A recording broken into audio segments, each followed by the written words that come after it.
This story is titled, Girlfriend Chose Clubbing with Her Friend Over My Medical Emergency. Left me to get to the hospital alone. Hey Reddit, so here's the deal. Last Saturday night was supposed to be a chill evening for me. My girlfriend Sarah, 22 female, had plans to go out clubbing with her friends for her best friend's birthday. I wasn't invited, but honestly, I was fine with that. Clubs aren't really my thing. She knows that. And I know she likes to let loose with her friends, so no biggie, right? I figured I'd just use the alone time to relax, maybe binge a new Netflix show, and enjoy some peace and quiet. Sarah left around 9 p.m., all dressed up and looking amazing. I wished her a good night, and she kissed me on the cheek before heading out. I settled on the couch with some snacks and started scrolling through YouTube. The evening was going pretty well until around 11 p.m. That's when it all started. At first, I felt this weird pain in my lower stomach. It was dull but noticeable. I brushed it off as something I ate earlier, maybe some bad leftovers or whatever. I shifted on the couch, thinking it'd go away, but within a few minutes, it got way worse. The pain moved lower, like way lower. It's hard to describe, but it felt like someone had taken a sledgehammer to my groin. I doubled over, clutching myself, and started sweating. My mind was racing. I thought maybe it was something serious, but I still hoped it'd pass. But it didn't. The pain got so intense that I could barely move. I remember trying to stand up to grab my phone from the table, but as soon as I got up, I just collapsed onto the floor. I was curled up in the fetal position, shaking and sweating like crazy. At this point, I knew something was seriously wrong. I checked myself out of pure desperation and noticed my right, marble was swelling up. Like, noticeably. That's when I realized this wasn't something I could just sleep off. I reached for my phone, which had somehow ended up on the coffee table, and I immediately called Sarah. I figured she'd come home and help me get to the hospital. She was only at a club 5 minutes away, so it made sense to me that she'd drop everything and come back. But when I called her, she didn't pick up. The call went straight to voicemail. I tried calling again, but same thing. So I texted her. Something's wrong, please come home. A few minutes later, she finally responded. But instead of concern, she texted back, "What is it? That unamused face emoji?" Yeah, that hit me hard. I could barely type at this point because of the pain, but I managed to reply, "I need to go to the hospital. Please come back now." Her response? For what? I tried to explain as simply as I could. My marbles hurt. I need you to take me. I could feel myself getting desperate, and the pain was only getting worse. I tried calling her again, thinking maybe she just didn't understand how serious this was. But she declined the call. At this point, I was struggling to breathe properly because the pain was so overwhelming. I ended up throwing up on the carpet, like full-on vomiting from the pain. My body was completely shutting down. After a few minutes, I grabbed my phone again and saw that Sarah had responded. This time, she sent a bunch of laughing emojis. Laughing emojis. I couldn't believe it. I was in the worst pain of my life, and my girlfriend was treating it like a joke. I tried calling her one more time, hoping she'd hear the urgency in my voice. But instead, she blocked me. I was lying there on the floor, blocked by the one person I thought I could rely on, and I had no idea what to do. I felt abandoned, and the pain was only getting worse. At that moment, I realized I couldn't count on her, so I called emergency services. I explained the situation to the dispatcher, and she asked if there was anyone who could drive me to the hospital. Stupidly, I said yes because I thought Sarah would come around. I still had hope. The dispatcher told me she'd call back in 10 minutes to check on me, but those 10 minutes felt like an eternity. I was throwing up again, curled up on the floor, and struggling to stay conscious. When I checked my phone again, there was nothing from Sarah. No messages, no missed calls, just silence. I waited as long as I could, but eventually I gave up and called 911 again, this time asking for an ambulance. After Sarah ignored my texts, blocked me, and left me to deal with the situation on my own, I was stuck lying on the floor of our living room, trying to survive the pain. The ambulance was on its way, but those minutes waiting felt like an eternity. I was cold, shivering, and scared out of my mind. Every second that passed felt like my body was giving up on me. And honestly, I started to panic about what was going to happen. I don't know if you've ever experienced pain so bad that it messes with your sense of time, but that's exactly what this felt like. I kept thinking, what if the ambulance doesn't get here in time? What if I lose, one of them? It wasn't just the physical pain anymore. It was the fear. The realization that my girlfriend wasn't there for me hit me almost as hard as the pain itself. This was someone I trusted, someone I thought I could rely on. And now, in what felt like one of the worst moments of my life, I was completely alone. At one point, I tried to sit up, thinking I could maybe crawl to the bathroom and clean myself up a little before the paramedics arrived. Big mistake. As soon as I moved, the pain hit me like a freight train again, and I ended up dry heaving into a trash can. My body was drenched in sweat, and the living room carpet was a mess from earlier when I couldn't hold it together. The smell was awful, and I felt disgusting, but there was nothing I could do except wait. I heard the ambulance sirens before I saw the lights. That sound was both a relief and a reminder of how serious this was. When the paramedics knocked on the door, I must have looked like hell because one of them immediately asked if I could speak or move. I managed to whisper, "Hurts. Too much," and pointed to the general area where the pain was coming from. They got me onto a stretcher and started asking questions. But honestly, I was barely coherent. Everything was a blur. The ride to the hospital felt like a mix of fast forward and slow motion. The paramedics were trying to reassure me, but I could tell they were concerned. One of them kept checking my pulse, and the other was writing things down on a clipboard. I remember hearing one of them say, "We'll get you there. Don't worry." But I couldn't even nod in response. I was too focused on the pain and trying not to lose it completely. When we got to the hospital, they rushed me into an exam room. A doctor came in almost immediately, asking me a bunch of questions I could barely answer. I remember trying to explain what was happening, but my voice was so weak it felt like I wasn't even speaking. The doctor did a quick exam and told me they needed to perform emergency surgery. He explained something about blood flow and how they needed to untwist the cord to save my, well, you know. I was too out of it to fully understand everything, but the urgency in his voice was enough to tell me this was serious. The last thing I remember before they sedated me was the doctor saying, "We're going to take care of you, don't worry." Then it was lights out. When I woke up, I felt groggy and disoriented. My whole lower half was sore, but the pain was nowhere near what it had been before. A nurse came in to check on me and explained that the surgery had gone well. They managed to save my, marble, but it had been a close call. She said if I'd waited even an hour longer, things might have turned out very differently. That hit me hard. The thought of losing something so personal, because I hesitated to call an ambulance, or because I relied on Sarah, it was almost too much to process. After the nurse left, I finally had a chance to check my phone. There were dozens of missed calls and messages from Sarah. Most of them were timestamps from around 3 a.m., which was hours after I'd been taken to the hospital. I scrolled through the messages, and they started out angry. "Why the hell is there vomit in the living room? Where are you? Did you leave the door unlocked?" But then, as the timestamps got later, her tone changed. She must have realized I was serious because the messages turned frantic. "Oh my God.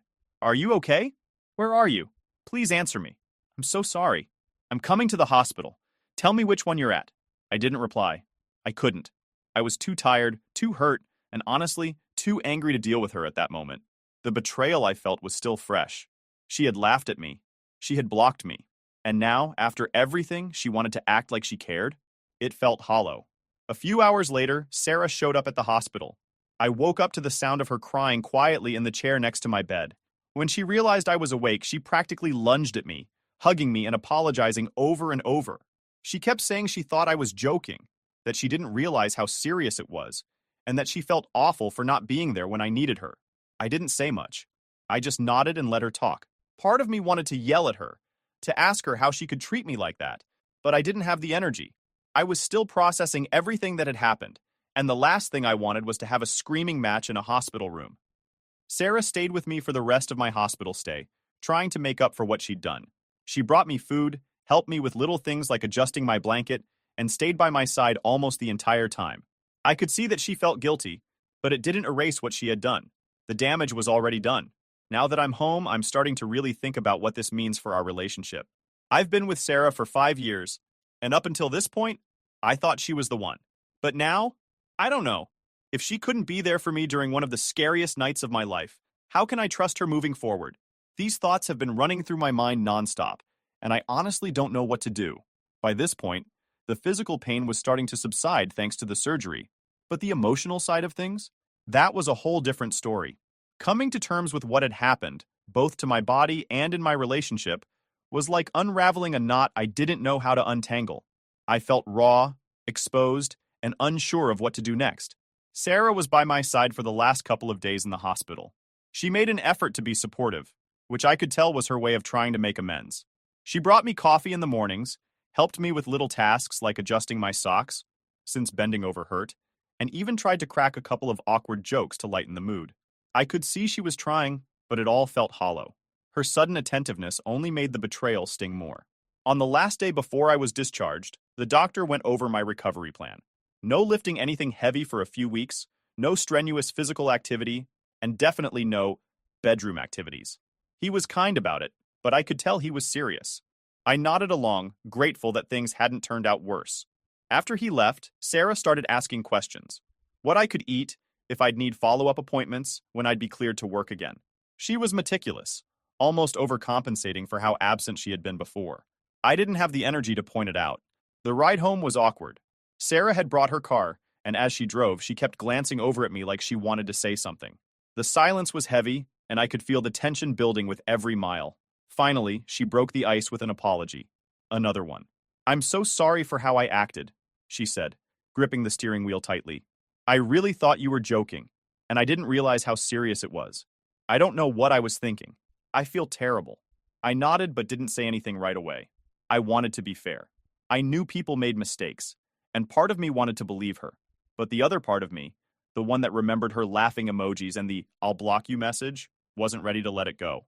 When we got back to the apartment, the reality of everything hit me like a ton of bricks. The vomit stain on the carpet was still there, dried and crusty. The coffee table was littered with water bottles and tissues from that night. The air smelled stale, like a combination of sweat, sickness, and cleaning supplies. It was a visual reminder of just how bad things had gotten, and I couldn't ignore it. Sarah immediately went into cleanup mode, grabbing paper towels and scrubbing at the carpet like she was trying to erase what had happened. I stood there, watching her, feeling disconnected. It was like I was outside of my own life, looking in on someone else's mess. Over the next couple of days, Sarah tried her best to make things normal again. She cooked dinner, brought me tea, and even offered to help with some work emails I was falling behind on. But every time I looked at her, all I could think about was that night, how she had chosen partying and blocking me over, even checking to see if I was okay. The thought made my stomach churn, and I found myself withdrawing from her without even meaning to. One night, as we were watching TV, she finally confronted me. "You're still mad, aren't you?" she asked quietly, not looking at me. I didn't answer right away. I paused the show and took a deep breath. "I'm not just mad, Sarah," I said. "I'm hurt. I trusted you, and you let me down in the worst way possible. I was in so much pain, and you laughed at me. You blocked me." Her eyes filled with tears, and she started apologizing again, but this time I cut her off. "I need to know why," I said firmly. "Why did you think it was okay to ignore me? Even if you thought I was joking, why wouldn't you come home to check? Why would you block me when I was begging for help?" She looked down at her hands, twisting her fingers together nervously. "I don't know," she whispered. "I was drunk, and I thought you were just being insecure about me being at the club. I just didn't realize." I stared at her, trying to process what she was saying. "So you thought I was just trying to ruin your night?" I asked. "After 5 years together, that's what you thought of me?" Her face crumpled, and she started crying. "I don't know what I was thinking," she said through sobs. "I was stupid, and I made a mistake. I know I messed up, but I'll do anything to make it up to you. Please, just give me a chance." That conversation left me more conflicted than ever. On one hand, I could see that she was genuinely sorry. She wasn't trying to make excuses, at least not anymore, and she seemed to understand just how badly she had hurt me. But on the other hand, the damage was done. Her actions that night showed a side of her I'd never seen before, and it scared me. If I couldn't count on her in an emergency, what did that mean for our future? The next day, I called my mom. I needed someone to talk to, someone who could give me perspective. I explained everything that had happened, from the pain to the hospital to Sarah's response. My mom listened quietly, and when I was done, she let out a long sigh. "Sweetheart," she said gently, 5 years is a long time, but it's not a lifetime. If you're already questioning whether you can trust her, that's something you need to take seriously. Trust is everything in a relationship. I knew she was right. Deep down, I knew. But hearing it from her made it feel more real. That night, I told Sarah I needed space. I asked her to stay with her parents for a while so I could figure out what I wanted to do. She broke down crying again, begging me not to end things. But I held firm. "I'm not saying it's over," I told her. "I just need time to think." She packed a bag and left reluctantly, promising to do whatever it took to earn back my trust. As I watched her walk out the door, I felt a mix of sadness and relief. Sadness because I still loved her, and relief because I finally had the space to breathe. Now I'm sitting here, writing this, trying to make sense of everything. I don't know what the future holds, but one thing is clear. Things can't go back to the way they were. If we stay together, there will have to be serious changes. And if we don't, well, at least I'll know I gave it my all. All right, everyone. Before we dive into the update, I have a small request. We put a lot of effort into finding these incredible stories for you every single day, and your support means the world to us. If you enjoy our content, please consider subscribing to the channel. It really helps us grow and allows us to continue bringing you more amazing stories. Thank you. Now, let's move to the update. Update 1.0. Hey Reddit, it's been a few days since I asked Sarah to stay with her parents, and honestly, it's been a roller coaster of emotions. With her gone, the apartment feels quiet. Too quiet, really. I thought I'd appreciate the space, but instead, I find myself replaying everything over and over in my head. The night it all went down, the hospital stay, our conversations afterward, it's like a constant loop that won't shut off. I've been trying to keep myself busy. The doctor said I shouldn't do anything too physically demanding while I heal, so I've been sticking to light activities. Mostly, I've just been catching up on work emails, watching random shows, and scrolling through my phone. But no matter what I do, my mind always circles back to Sarah and what happened. It's like my brain won't let me move on until I figure out how I really feel. One thing that's been eating at me is how blind I was to this side of Sarah. We've been together for 5 years, and I honestly thought I knew her better than anyone. She's always been the type to take care of me when I'm sick, even if it's just a cold. I've seen her go out of her way for her friends and family too, so her behavior that night felt so out of character. It's been hard to reconcile the Sarah I thought I knew with the Sarah who ignored my pain and laughed at my messages. I keep thinking about the small moments leading up to all of this. Were there signs I missed? Times when she showed me who she really was, but I brushed it off? I've been going back through old memories, trying to find patterns, but nothing jumps out at me. If anything, this incident feels like it came out of nowhere, which honestly makes it harder to process. If I could pinpoint a reason for her behavior, some flaw or red flag I ignored, it might be easier to understand. But I can't. Another thing that's been on my mind is the future. Before all of this happened, I was planning to propose to Sarah. I'd even bought the ring. It's still sitting in the drawer by my bed, and every time I open it, I feel this pang of regret. I'd pictured our life together so clearly. Marriage, kids, growing old side by side. She was my person, or at least I thought she was. Now I'm not so sure. It's not just about the incident itself, though. That's obviously a huge part of it. It's about trust. How do you rebuild trust after something like this? Can you? I've been reading articles and forums about relationships and forgiveness, trying to figure out if it's even possible. Some people say that time heals all wounds, but others say that trust, once broken, can never be fully repaired. I don't know which camp I fall into yet. My mom called me again yesterday to check on me. She's been a rock through all of this, which I'm so grateful for. She asked how I was feeling, physically and emotionally, and I gave her the usual update. I'm healing, but it's slow. Then she asked the question I've been dreading. Have you decided what you're going to do about Sarah? I didn't have an answer for her. I don't know, Mom, I said. I still love her, but I don't know if I can get past this. She sighed. Love isn't always enough, sweetheart. You need to feel safe with your partner. You need to know they'll have your back, especially in tough times. If you don't have that, you need to think long and hard about whether this is the person you want to spend your life with. Her words hit me hard. I've always valued loyalty in a relationship, and I thought Sarah felt the same way. But now I'm questioning everything. What if this wasn't a one-time mistake? What if, in another emergency, she reacts the same way? Can I risk that? Sarah has been texting me every day since she left. She's keeping her messages short and respectful, mostly asking how I'm feeling and if I need anything. She hasn't pushed me to talk about the relationship, which I appreciate, but I can tell she's holding back a lot. Part of me wants to respond and tell her everything I'm feeling, but the other part of me isn't ready yet. I don't want to say something in the heat of the moment that I'll regret later. I've also noticed how much of my identity was tied to our relationship. Without her here, I've had to confront parts of myself that I've been neglecting. Like, who am I outside of Sarah's boyfriend? What do I want out of life, separate from our plans together? It's a strange feeling, but in a way, it's been good for me. I'm starting to realize that maybe I lost sight of myself a little in our relationship, and this time apart is giving me a chance to figure out who I am again. One of the most surprising things about this whole experience has been the support I've gotten from unexpected places. A few of my friends, who I haven't talked to in a while, reached out after hearing what happened. They've been encouraging me to take my time and not rush into a decision about Sarah.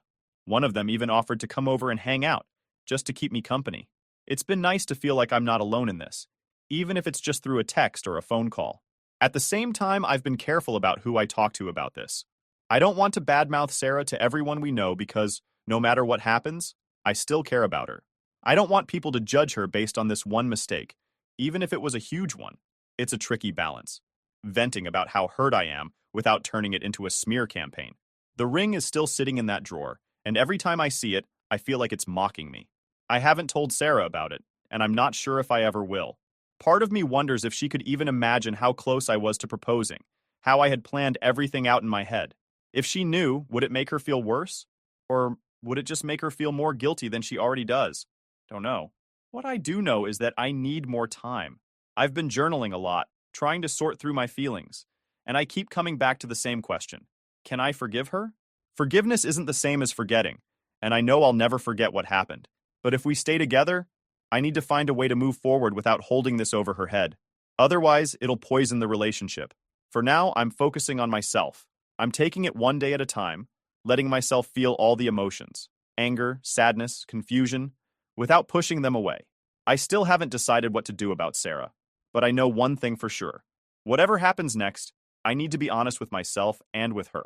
This isn't just about what she did. It's about what I need to feel safe and secure in a relationship. Update 2. Hey Reddit, I'm back. It's been about a week since I asked Sarah to leave and stay with her parents. A lot has happened in that time, and I feel like I'm finally starting to get some clarity. This isn't going to be a neat, easy conclusion, but I owe it to myself, and maybe to Sarah, to figure out where things stand.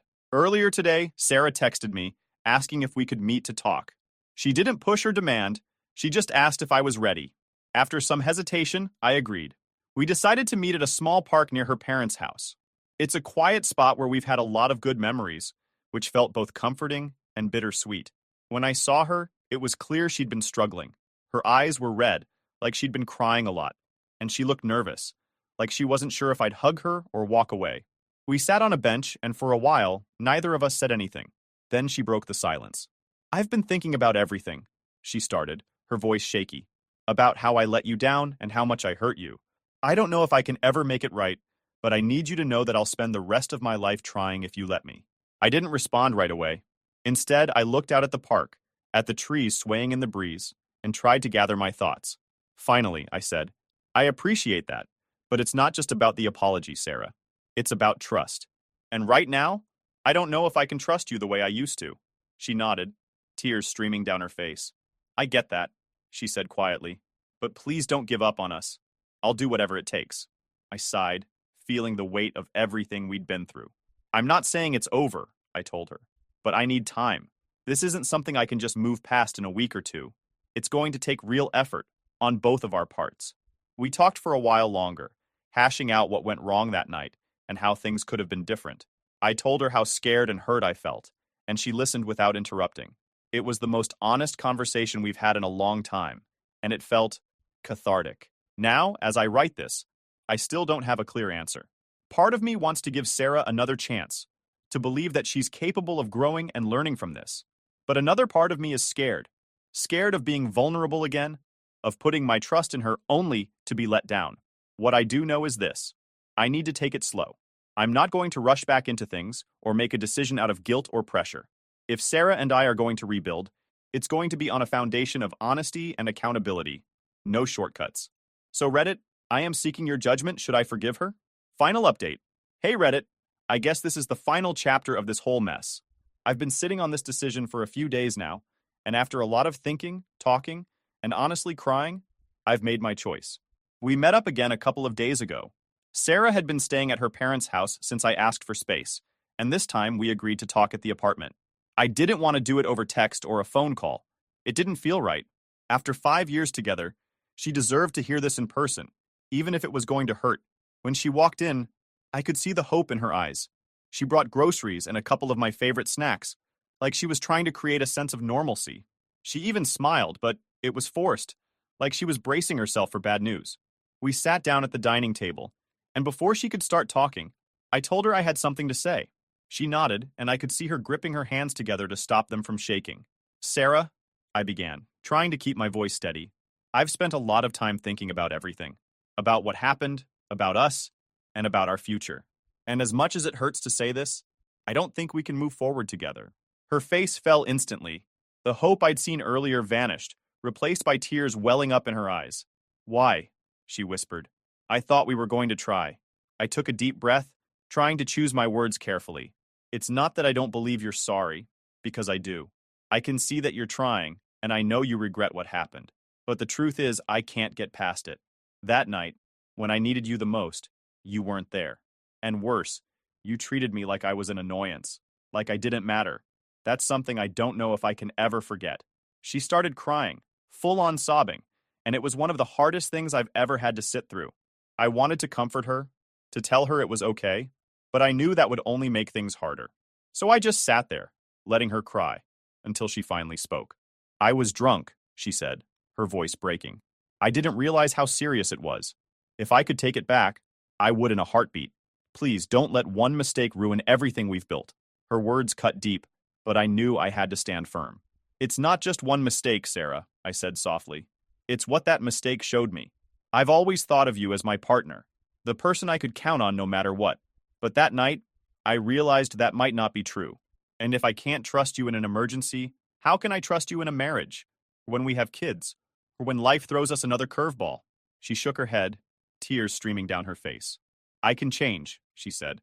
I'll do whatever it takes to earn your trust back. Just tell me what to do. I wanted to believe her. I really did. But deep down, I knew that even if she changed, even if she became the most reliable person in the world, the memory of that night would always be there. It would always make me second-guess her, make me wonder if I could rely on her when it really mattered. And that's no way to build a future. We talked for a long time after that. She asked if there was anything she could do to fix things, and I told her I didn't think there was. I explained that this wasn't about punishment or revenge. It was about me needing to feel safe and secure in a relationship. And as much as I cared about her, I didn't think I could get that with her anymore. Eventually, she stopped crying and just sat there, staring at the table. I don't know what I'm supposed to do without you, she said quietly. Hearing that broke my heart, but I knew I couldn't let guilt change my decision.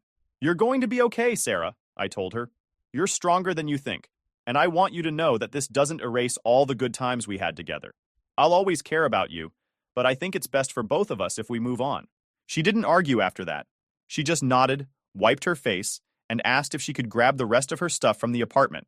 I told her to take whatever she needed. While she packed, I sat on the couch, staring at the wall, feeling completely numb. When she was ready to leave, she stopped at the door and looked back at me. I'm so sorry, she said one last time. I hope you find someone who deserves you. I didn't know what to say, so I just nodded. Then she walked out, and just like that, 5 years were over. It's been a couple of days since she left, and I've been doing my best to move forward. It's not easy. There are moments when I miss her so much it physically hurts. But then I think about that night and remind myself why I made this decision. I know it was the right thing to do, even if it doesn't feel that way right now. The ring is still sitting in that drawer. I haven't decided what to do with it yet, but I'm in no rush. For now, I'm focusing on healing, taking things one day at a time. To everyone who followed my story, thank you for your advice, your support, and your kind words. You helped me see things clearly when I was drowning in confusion, and I'll always be grateful for that. This has been one of the hardest experiences of my life, but I'm walking away from it stronger and more self-aware. Thanks again, Reddit. You've been a lifeline, and I'm ready to move forward.